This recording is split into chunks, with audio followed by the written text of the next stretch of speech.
네, 요한복음 20장 24절로 29절까지의 말씀입니다.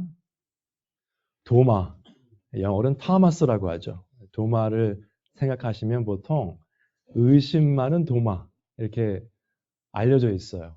왜냐하면 오늘 본문의 내용 때문에 그렇습니다.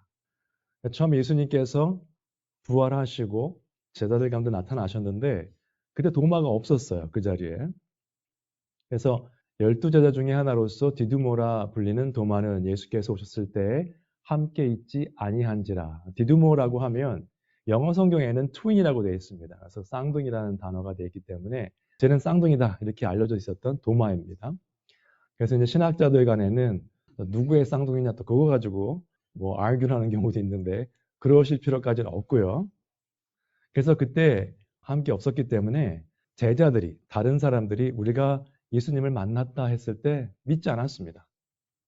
내가 이렇게 해보지 않고는 믿지 아니하겠노라 라고 말을 했어요. 어떻게 보면 굉장히 의심이 많다고 이렇게 책망을 받을 수 있는 그런 말인데 지금 요한복음 20장 24절로 25절까지의 말씀이거든요. 근데 그 앞에 일을 한번 보실 필요가 있습니다. 여기 요한복음 20장 19절로 21절까지의 말씀인데 안식 후 첫날 저녁에 제자들이 모여 있었습니다. 모여 있었는데 예수님께서 그 가운데 나타나셨거든요. 손과 옆구리를 보이시니 그 손의 못자국과 옆구리에 창을 찔리신 그 자국을 보여주신 거예요. 제자들한테. 그랬더니 제자들이 주를 보고 기뻐하더라라고 되어 있습니다. 도마처럼 보여달라, 만져보겠다 말은 안 했지만은 예수님께서 미리 그렇게 보여주셨어요. 그랬더니 제자들이 이제 보고 기뻐했다라고 되어 있습니다. 예수께서 말씀하셨던 그런 부분 보시면은 다른 제자들도 큰 차이는 없었던 것 같아요. 그리고 사도들 포함 다른 사람들은 어땠는가? 누가복음 24장에 보시면은 그들이 예수의 말씀을 기억하고 여자들이죠. 막달라 마리아 등 여러 명이 갔었는데 무덤에서 돌아가 이 모든 것을 11사도와 다른 모든 이에게 알리니 이 사람들은 막달라 마리아와 이제 쭉 나옵니다. 그 말을 사도들에게도 알렸다고 되어 있습니다. 가로친 데 보시면은 이 가로쳤다는 것은 뭐죠? 어떤 사본에는 그 verse가 있고 어떤 사본에는 없기 때문에 가로가 쳐 있는 것입니다. 사도들은 그들의 말이 허탄한 듯이 들려 믿지 아니하나라고 되어 있습니다. 못 믿겠는 거예요. 부활하셨다는 것을. 어떤 사람들은 창조 역사를 믿지 못하겠다. 그 다음에 동정녀 탄생을 믿지 못하겠다. 이렇게 말씀하시는 분들이 많이 있습니다. 다른 건 다 믿어도 부활은 못 믿겠다 하는 분들도 계셔요. 사도들도 별반 다르지 않았습니다.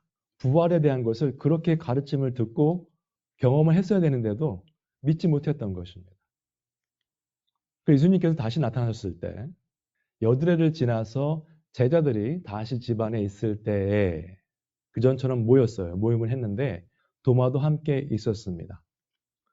도마에게 예수님께서 나타나셔서 말씀하신 것이 내 손가락을 이리 내밀어 내 손을 보고 내 손을 내밀어 내 옆구리에 넣어보라. 그리하여 믿음 없는 자가 되지 말고 믿는 자가 되라라고 말씀하셨어요. 믿음이 약한 것 같으니까 예수님께서 미리 말씀을 하신 거죠. 무슨 생각하고 있는지를 다 아셨던 거죠. 그랬더니 도마가 실제로 예수님 말씀처럼 손에 뭐 옆구리를 넣어보고 그렇게 안 했어요. 그냥 대답했습니다. 나의 주님이시요 나의 하나님이시니이다. 그래서 이 고백을 마태복음 16장에 있는 베드로의 고백과 한번 비교를 해볼 필요가 있겠습니다. 거기에는 뭐 주님을 엘리야라 합니다. 뭐 여러 가지 얘기가 많을 때 예수님께서 제자들에게 물어보셨죠. 너희들은 나를 누구라 하느냐? 그랬더니 시몬 베드로가 대답하여 이르되 주는 그리스도시요 살아계신 하나님의 아들이시니이다. 성경적으로 굉장히 정확한 대답을 했어요. 그리스도는 메시아죠. 헬라어로 그리스도는 히브리어로 메시아. 그리스도시요 살아계신 하나님의 아들이십니다. 굉장히 정확한 대답을 했습니다.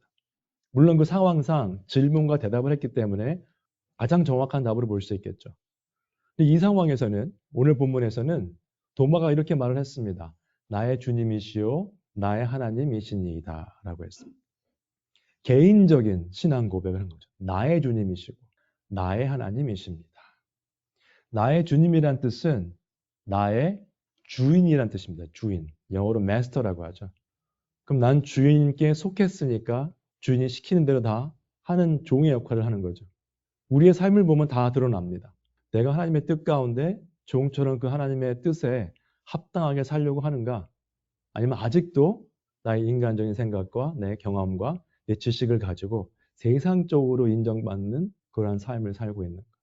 세상이 나의 주인이 되는 거죠. 그렇게 산다면. 그럼 세상의 주인인 사람의 삶과 하나님께서 그리스도께서 나의 주인이 되신 사람들의 삶은 확연히 차이가 납니다. 말씀대로 사는 삶과 세상적으로 다 괜찮지 뭐 이러면서 사는 삶과 어떻게 같겠습니까? 여러분 여기 보시면은 이 화면이 좀 하얗죠? 여기도 좀 하얗죠, 색깔이? 비슷하죠? 이게 아무리 감이 다른다고 하더라도 색깔이 완전히 다르다고 하실 분은 아무도 없어요. 나는 교회에 다니니까 세상과 다릅니다. 아무리 말을 해도 색깔이 비슷하면 세상 사람이 되는 겁니다. 교회 안에 있든 밖에 있든. 전혀 차이가 없거든요. 그러니까 그런 분들은 그리스도께서 나의 주님이시고 나의 하나님이라고 할 수가 없죠. 말은 하지만은 아무 의미가 없는 거죠. 나는 세상에 종속된 삶을 살고 있으니까. 세상 사람들이 하는 거 다 나도 해야 되거든요. 이득 볼 거 다 봐야 되거든요. 그러면 그 차이가 어디서 나는가? 믿음과 의심하는 자의 차이입니다. 마태복음 28장을 보시면은 잘 아시는 부분이죠. 예수님께서 지상 명령을 하신 부분이에요. 사도행전 1장에 비슷한 내용이 있지만은 18절부터 20절까지의 말씀인데 같이 한번 읽으실까요? 시작. 예수께서 나와 말씀하여 이르시되 하늘과 땅의 모든 권세를 내게 주셨으니 그러므로 너희는 가서 모든 민족을 제자로 삼아 아버지와 아들과 성령의 이름으로 세례를 베풀고 내가 너에게 분부한 모든 것을 가르쳐 지키게 하라. 볼지어다 내가 세상 끝날까지 너희와 항상 함께 있으리라 하시니라. 마태복음 28장 18절로 20절의 말씀인데 그 앞에를 보시면은 16절, 17절을 보시면 이렇게 나와 있어요. 함께 읽으시죠. 시작. 11제자가 갈릴리에 가서 예수께서 지시하신 산에 이르러 예수를 뵙고 경배하나 아직도 의심하는 사람들이 있더라. 아직도 의심하는 사람들이 있었어요. 지금 예수님께서 부활하셔가지고 거의 40일 동안 계속 모든 사람들 앞에 나타났습니다. 제자들에게는 여러 번 나타나셨고 베드로와도 대화하셨고 요한도 그걸 기록했고 근데 그렇게 하셨는데도 아직도 의심하는 사람들이 있더라. 전도하다 보면은 이런 얘기를 들으실 때가 있어요. 하나님을 보여주면 믿겠다. 이런 분들도 있어요. 안 믿습니다. 기적이 일어나도 안 믿어요. 특별히 부활에 대한 거 믿는 사람 많지 않습니다. 교회 다니시는 분들도. 어떻게 하느냐? 질문 항상 하셔요. 당신이 어떻게 하느냐? 삶을 사는 거 보면 알죠. 이 세상에서만 살 것 같이 사는 삶을 사는데 어떻게 부활을 믿는다고 생각하겠습니까? 이 세상 것만 관심이 있는데 어떻게 부활을 믿는 사람들의 삶이 되겠습니까? 뭐 당연히 드러나는 것인데 뭐 이거 성경책 보면서 이거 까맣습니다 하는 거고 어떻게 합니까? 색깔이 까만데요. 생각의 여지가 없습니다. 그죠? 삶을 보면 아는 거죠. 그래서 아직도 의심하는 사람들은 교회를 다니든 안 다니든 삶의 변화가 없습니다. 세상과 거의 구별이 안 되는 삶을 살고 있죠. 예수님께서 이렇게 말씀하셨습니다. 도마에게. 예수께서 이르시되 너는 나를 본고로 믿느냐? 보지 못하고 믿는 자들은 복되도다 하시니라. 우리는 예수님을 볼 수 없습니다. 직접. 보고 믿는 것도 사실은 복이에요. 왜냐하면 제자들 중에 끝까지 안 믿은 사람도 있었거든요. 의심이 있었던 사람도 있었죠. 지상 명령을 들으면서도. 그래서 보지 못하고 믿는 자들은 복되도다 하시니라 우리를 말씀하시는 겁니다. 우리 포함. 그러면 여기서 영어에는 blessed are 라고 표현을 합니다. 복이 있는 자들은. 이 표현이 어디서 나왔죠? 팔복에서 나왔습니다. 영어 성경에는 같은 표현이에요. 마태복음 5장 3절로 10절까지의 말씀이죠. 복 있는 자는 심령이 가난하고 애통하고 쭉 나가죠. 그때 설명드릴 때 팔복은 다 따라보는 것이 아니라 믿는 사람이라면 다 갖추어야 될 덕목이다 말씀을 드렸어요. 그럼 그런 사람들은 복이 있는 사람들이다. 그럼 오늘 말씀도 예수님을 직접 뵐 수는 없지만은 믿는 자들은 복되도다. 어떤 사람들입니까? 믿음 있는 그리스도인들을 말씀하시는 거죠. 저러한 팔복의 덕목들이 있는 사람들. 세상적인 덕목이 아니고 그 단어를 설명은 여러 번 드렸지만은 온유한 자, 마음이 청결한 자, 화평케 하는 자. 전부 다 세상에서 사용하는 단어들 중에 하나예요. 그러나 세상이 말하는 온유와 세상이 말하는 마음이 청결하고 화평한 것이 아니라는 거 기억하시면 좋겠습니다. 그러면 우리가 필요한 것은 오늘 부활절이기 때문에 부활의 믿음입니다. 지금 고린도전서 15장 말씀입니다. 그리스도께서 다시 살아나신 일이 없으면 너의 믿음도 헛되고, 영어 성경에는 Your faith is worthless 라고 되어 있습니다. 너희의 믿음은 아무런 가치가 없다는 얘기입니다. 너희가 여전히 죄 가운데 있을 것이요. 왜 그럴까요? 부활을 안 믿는 삶은 죄 가운데 있는 삶이 되겠죠. 당연히. 세상적인 삶이기 때문에. 만일 그리스도 안에서, 그러니까 부활을 믿지 않고 세상적인 삶을 사람들은 어떤 삶을 살까요? 그들의 소망은 세상에만 있죠. 나 잘 되는 거, 자식 잘 키우는 거, 많은 재산 물려주는 거, 이런 거가 이제 골이 되겠죠. 만일 그리스도 안에서 우리가 바라는 것이 다만 이 세상의 삶뿐이면 어떤 삶이냐? 교회는 다니면서 그런 것만 생각하고 산다면 모든 사람 가운데 우리가 더욱 불쌍한 자이리라. 아주 불쌍한 인생입니다. 세상 사람들처럼 마음대로 세상 것 즐기지도 못하고 교회는 다닌다고 하면서 세상적인 걸 하긴 해야 되는데 너무 불쌍한 인생이죠, 사실. 그러면 예수님을 직접 뵐 수는 없지만 어떻게 믿음이 주어질 수 있는가? 하나님의 말씀입니다. 밑에 있는 박스 같이 한번 읽으시죠. 시작. 그러나 그들이 다 복음을 순종하지 아니하였나이다. 이사야가 이르되 주여 우리가 전한 것을 누가 믿었나이까 하였으니. 이사야서 53장에 보시면은 우리가 전한 것을 누가 믿었나 이런 얘기가 나옵니다. 그 말씀을 이제 인용하신 건데 복음을 전한다고 해서 다 순종하지 않습니다. 로마서의 말씀이거든요. 이것은 그들이 다 복음을 순종하지 아니하였도다. 이사야가 이르되 주여 우리가 전한 것을 누가 믿었나이까? 답을 구하는 게 아닙니다. Rhetorical question. 수사학적 질문이죠. 사람들이 안 믿습니다. 그 얘기입니다. 누가 믿었나이까? 아무도 안 믿었습니다. 뭐 그런 뜻을 보시면 돼요. 그러면 믿음은 어떻게 나는가? 그런 복음이 전파됐을 때 들음에서 난다고 되어 있습니다. 그 들음은 그리스도의 말씀으로 말미암았느니라. 부활에 대한 말씀을 들으면 그게 믿어져야 돼요. 그게 믿음입니다. 직접 봐야 되겠다. 봐도 안 믿습니다. 말씀의 중요성이죠. 복음 전파의 중요성이고. 그래서 결론적으로 보시면 이렇습니다. 자꾸 삶에 대해서 얘기를 하니까 왜 그런가 궁금해 하실 텐데 마태복음 26장에 보시면은 예수님께서 잡히셨어요. 근데 그 잡히신 상황도 다 선지자들의 글을 이루려 함이니라. 예언대로 지금 이루어진 거예요. 구약의 말씀대로요. 이에 제자들이 다 예수를 버리고 도망하니라. 예수님께서 3년 내내 가르쳐 주시고 인자가 죽어야 할 것이고 부활할 것이다 가르치셨는데 그 말을 그렇게 듣고도 못 믿고 의심하고 도망갔습니다. 예수님을 버리고 도망했다고 되어 있습니다. 예수님을 모시고 도망간 게 아니라 예수님을 버리고 도망가요.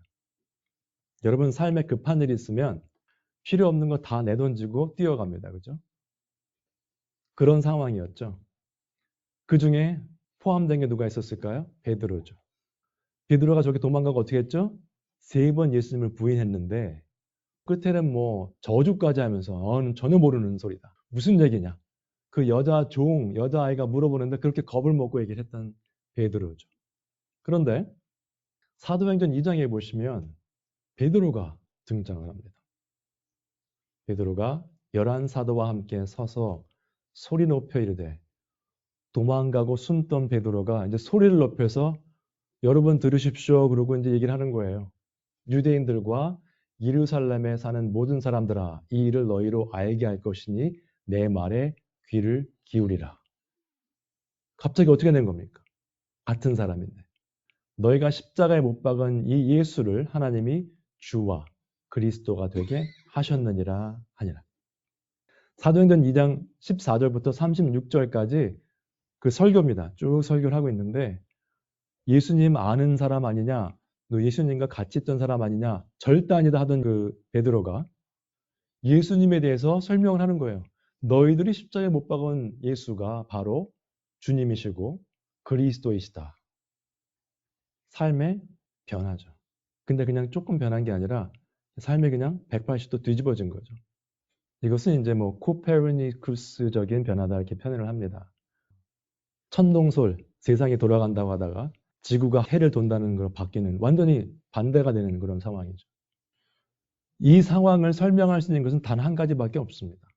물론 부활하신 예수 그리스도를 요한복음 21장에 만나서 너희가 나를 사랑하느냐 3번 대화를 했고 여러 가지가 있었지만은 결국 베드로의 변화는 그 전에 머리로만 알고 있던 예수 그리스도, 직접 체험해서 알고 있는 그리스도였는데도 믿음이 없었던 거예요. 그러나 부활하신 예수 그리스도를 만난 후에 믿음이 생김으로 말미암아 이렇게 변한 겁니다. 그러니까 우리는 예수님을 믿는다고 하면서 세상 사람과 비슷한 색깔로 살면서 나는 그리스도인입니다라고 할 수가 없어요. 이것은 베드로에만 해당되는 것이 아닙니다. 우리 모든 사람들에게 해당되는 내용이에요. 예수님 믿기 전에는 예수 그리스도를 버리고 도망갔던 사람들입니다. 이제는 예수 그리스도의 복음을 향해서 나아가는 사람이 됐죠. 여러분 삶 가운데 무엇을 버리고 무엇을 향해서 나아가십니까?